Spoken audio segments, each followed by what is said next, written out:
নমস্কার, ফ্লোরিডা থেকে আমি মোনালিসা বলছি। কেমন আছেন সবাই? আশা করছি সকলেই ভালো আছেন। সকালের হাতের কাজগুলো সেরে নিলাম। রাত থেকে গলাটা একটু খুসখুস করছে, তাই ভাবছি একটু কাঢ়া বানাই। তার জন্য একটু আদা আর লবঙ্গ ছেঁচে নিলাম। স্টোভটা অন করে তার মধ্যে জল দিয়ে দিলাম। জল দেওয়ার পর ছেঁচে রাখা আদাটা দিয়ে দিলাম।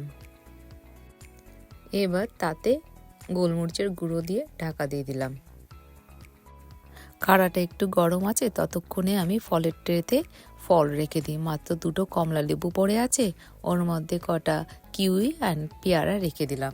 কাড়াটা খেয়ে এবার রান্নায় যেতে হবে। আজকে মেয়ের আবদার গোবি মাঞ্চুরিয়ান খাবে, তার জন্য লাগবে প্রথমে ফুলকপিগুলোকে ছোট ছোট করে কেটে নিচ্ছি।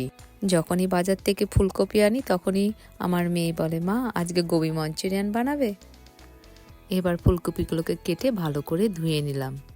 ফুলকপির মধ্যে এবার 2 চামচ রসুন বাটা, 1 চামচ আদা বাটা, 1 চামচ কাশ্মীরি লঙ্কা গুঁড়ো, 1 চামচ গোলমরিচ গুঁড়ো, 1 চামচ চিলি পেস্ট আর একটুখানি লবণ দিয়ে দিলাম।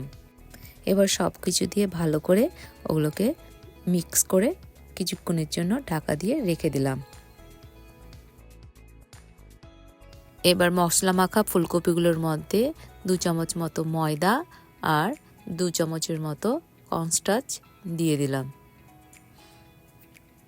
দিয়ে ওটাকে আবার ভালো করে মেখে নিলাম।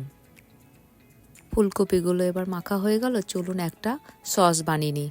তাতে 1 চামচের মতো গোলমরিচ গুঁড়ো, 2 চামচের মতো চিলি সস আর 2 চামচের মতো সয়া সস আর 3 চামচের মতো কেচাপ দিয়ে ভালো করে ফেটিয়ে নিলাম। চলুন এবার তেল গরম হয়ে গেছে, ফুলকপির পকোড়াগুলো ভালো করে ভেজে নিই। যখনই দেখেছে আমার মেয়ে আমি গোবি মাঞ্চুরিয়ান বানাচ্ছি, সে অনেক খুশি হয়েছে। এবার আরেকটি প্যানের মধ্যে তেল দিয়ে দিলাম। তেল দেওয়ার পর কেটে রাখা পেঁয়াজগুলো দিয়ে দিলাম।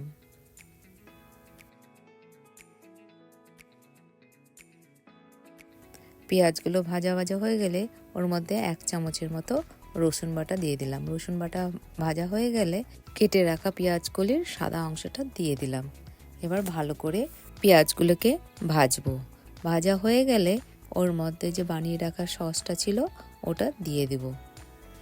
দিয়ে এবার পেঁয়াজ আর ওই সসটা ভালো করে একটু ভেজে নেব। এবার কেটে রাখা পেঁয়াজের সবুজ অংশটা দিয়ে দেব। তারপরে ধনেপাতা কুচিও দিয়ে দেব। এবার ভেজে রাখা ফুলকপিগুলো দিয়ে ভালো করে নাড়াচাড়া করে নেব। ধনেপাতা ছড়িয়ে দিলাম। আমার গোবি মাঞ্চুরিয়ান তৈরি। সবাই ভালো থাকবেন, সুস্থ থাকবেন। আবার একটি নতুন ব্লগ নিয়ে আসব। এই ব্লগটি কেমন লাগলো অবশ্যই জানাবেন আর লাইক দিতে ভুলবেন না কিন্তু। টাটা।